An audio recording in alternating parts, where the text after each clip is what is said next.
Hey everyone, it's Sean and I'm back with another Animal Facts video. I've got some really special guests today. You can see one of the heads poking out there. Before we get started on the video, hit subscribe, send this video to friends. If you have anybody who enjoys learning about animals like I do, I appreciate the support. So without too much advertisement, because I always skip over those at the beginning of videos, here's a tree full of green tree pythons. Now, you're probably wondering yourself, they're not green, so how are these green tree pythons? Well, these are babies. These guys are just over a month old. Typically when green tree pythons are born, they're gonna be yellow, red, orange, blue, or kind of like this bluish kind of yellow like you see on this guy here. A lot of the colorization that happens with any animal, but particularly green tree pythons, is to blend in with the environment around them. So these guys are native to the northern part of Australia, New Guinea, Indonesia. They enjoy rainforests, swampy areas, like really dense forests. If you've ever been in a dense forest or a jungle, you know that there's a lot of green, there's a lot of orange, a lot of red, a lot of yellow. Think of all the different colors that bark and moss and leaves can change, and literally that's the color of the forest. So your best option for survival is this, to change in with the color of that environment. So when these guys are tiny, really easy for them to curl up into different colored leaf patterns, just kind of sit or drape over top of them. As they get bigger and become less likely to be food and more likely to be the predator, they start to turn an emerald green color, which is where they get the name green tree python. Now, as you can see, they are very comfortable on these branches. When they get very comfortable and they're just kind of sitting and waiting, they start to do similar what the orangish one is doing there. They do this thing called saddling. Now, saddling is where they kind of coil themselves up back and forth to drape over a branch on both sides. To me, it reminds me of a cinnamon roll. And then they kind of tuck their head down in it, and that's kind of their disguise. They're blending in with everything around them. Now, to lure and prey, which for these guys is like small mammals, small birds, even some small reptiles, they will then dangle their tail and let the tail wiggle. Now, if you've ever seen, for example, how an alligator snapping turtle hunts for its prey, it's got a lure under its tongue that wiggles like a worm.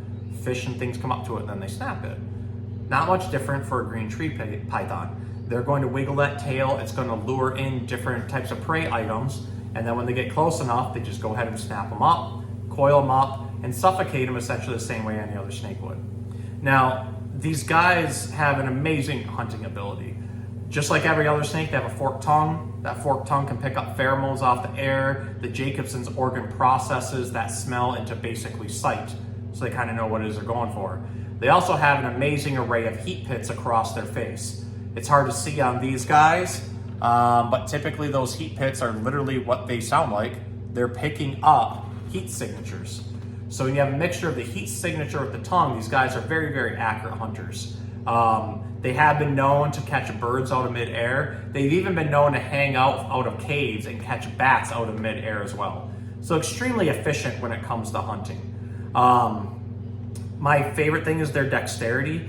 These guys don't like being on the ground at all. They only really like being up in branches. One of the reasons I'm not holding them right now is I want them to feel comfortable. The other is, if you have experience with these guys, you know, they're a bit bitey, which is fine. At this age, there's not much they can do, but when you get a 5 to 6 foot adult that's got 100 teeth in its mouth, it kind of becomes a different story. You just really want to be careful with them. Giving them this comfort kind of makes them feel a little bit more like they're in control. These guys here have definitely relaxed. This one has always been my one with a little bit more attitude, so he's a little bit more on edge right now looking to strike.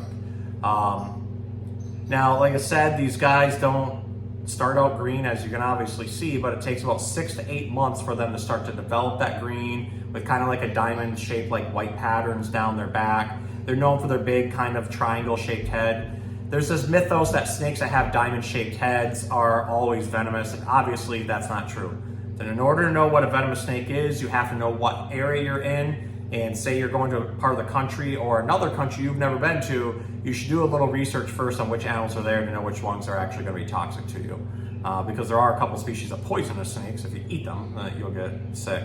But there's hundreds and hundreds and hundreds of species of venomous snakes all over the world. So these aren't one of them, despite people looking at their heads and automatically thinking that they are. So these are the green tree pythons. Hope you guys learned a little bit about them today.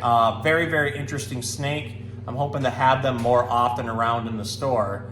And just for the sake of if you decide you want to own one of these guys, also know that because they are an arboreal snake, definitely get a skyscraper style tank, something that's very tall. You don't want to go with long arboreal tanks that they don't utilize it as much. So that's my spiel on green tree pythons, and I hope you guys learned a little bit, and we'll see you next time.